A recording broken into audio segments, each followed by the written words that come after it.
Salut! Alors aujourd'hui, je vais nettoyer une partie sur les dunes. Il y a pas mal de plastiques initialement naufragés sur la plage qui viennent donc de l'océan, qui sont arrivés ici sur les dunes à cause du vent qui a soufflé aussi fort qu'il a donc amené ces déchets depuis la plage jusqu'à ici sur les dunes. A priori, il n'y a personne d'autre qui va nettoyer cette zone, donc c'est moi qui s'en occupe. Et oui, c'est du bénévolat.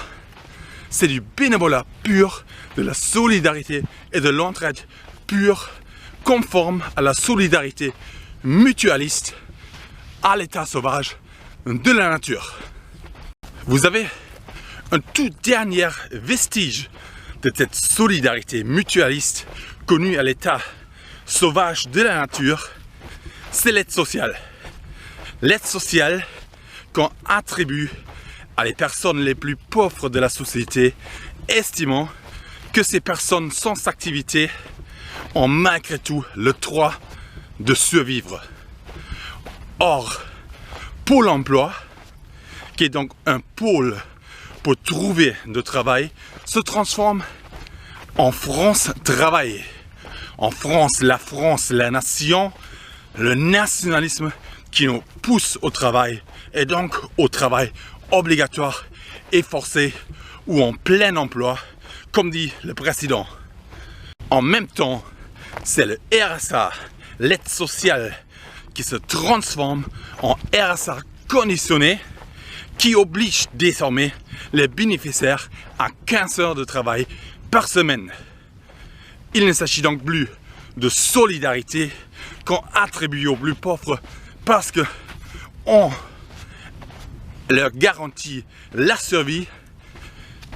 Il s'agit plutôt d'un travail forcé, un bénévolat obligatoire qui n'est donc plus de bénévolat au profit des entreprises. Les bénéficiaires sont menacés de perdre leur droit au RSA, de perdre leur droit à l'aide sociale et donc de perdre leur droit à la survie s'ils n'effectuent pas ces tâches. Il ne s'agit donc plus de solidarité, mais bien d'un travail forcé. Et pourtant, moi, je ne suis pas contre le bénévolat, je ne suis pas contre la solidarité, sauf ce RSA conditionné, cette aide sociale qui est contrainte par un travail bénévole obligatoire. Ce n'est plus de solidarité, c'est bien son contraire. Alors moi je continue de ramasser en fait les poubelles.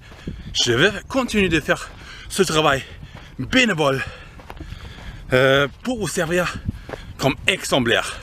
Même si ce bénévolat que j'effectue tous les jours n'est pas reconnu par l'État et est en quelque sorte hors loi. Parce que je n'ai signé aucun contrat de bénévolat avec aucune entreprise et donc c'est considéré comme de loisir.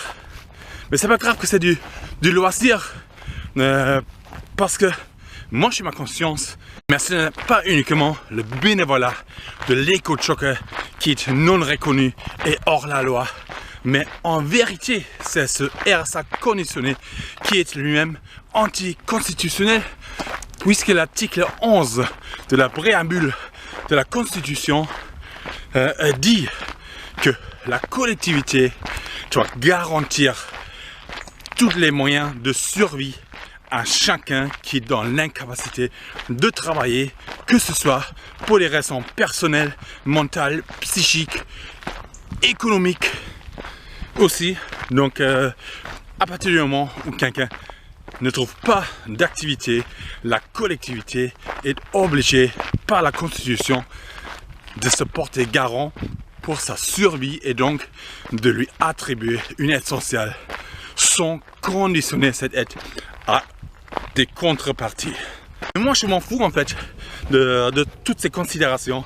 Moi je pense qu'il est absolument nécessaire d'être solidaire aujourd'hui avec chacun et tout le monde et que cette solidarité ne devrait aucunement être contrainte par quelques obligations en fait parce que sinon il ne s'agit plus de solidarité mais bien d'obligation et donc de force, de travail forcé.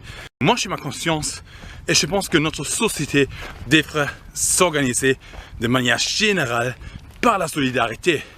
C'est-à-dire, il faudra bien dissocier en fait le revenu de l'activité.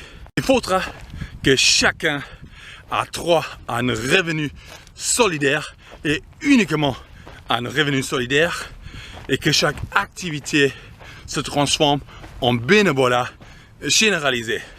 De cette manière, on respecte vraiment, on attribue vraiment le droit de vivre à chacun sans faire des différences entre formation, études, entre les différents travaux qui existent. Donc voilà, pour organiser une société solidaire, il faudra que le travail, l'activité se dissocie en fait du droit de vivre, c'est-à-dire du revenu, et que tout revenu devient revenu solidaire. Et c'est pour ça que je continue aujourd'hui, même si mon activité comme éco-jogger est du bénévolat non reconnu et hors la loi.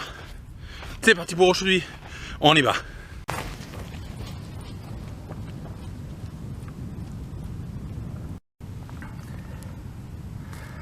Ok, là il y a un plastique sur les dunes. Ok, un bout de polystyrène. Ça c'est très grave, ça décompose quasiment pas. Ok, un gros morceau de polystyrène encore. On ramasse. Là il y a un bout de plastique. Ok, encore du polystyrène. Ok, un gros morceau en plastique, une bâche en plastique en fait. Ok, encore du polystyrène. Ok, du plastique, une étiquette d'emballage. Ok, encore un très gros morceau en plastique, plutôt lourd, donc le vent il a quand même soufflé assez fort on va dire. Ok, encore un bout en plastique assez grand, un bout d'emballage en fait, du chocolat. Donc a priori c'est même du alu. Ok, du papier, du mouchoir en fait, donc voilà, quelqu'un a acheté ça ici, super. Ok, un gobelet en plastique. Et ça, normalement, ça n'existe plus, c'est interdit aujourd'hui. Donc voilà. Un gobelet en plastique qui n'existe plus. Du plastique. Encore un petit truc en plastique. Et c'est fou en fait, parce que quand on marche comme ça, on dirait waouh, c'est tout propre. Et en fait, chaque mètre, il y a un truc qui est caché quelque part. Encore du plastique. Ok, un méga morceau en polystyrène. Ça, c'est grave. Ça ne décompose pas. Ça, c'est vraiment très grave. On ramasse.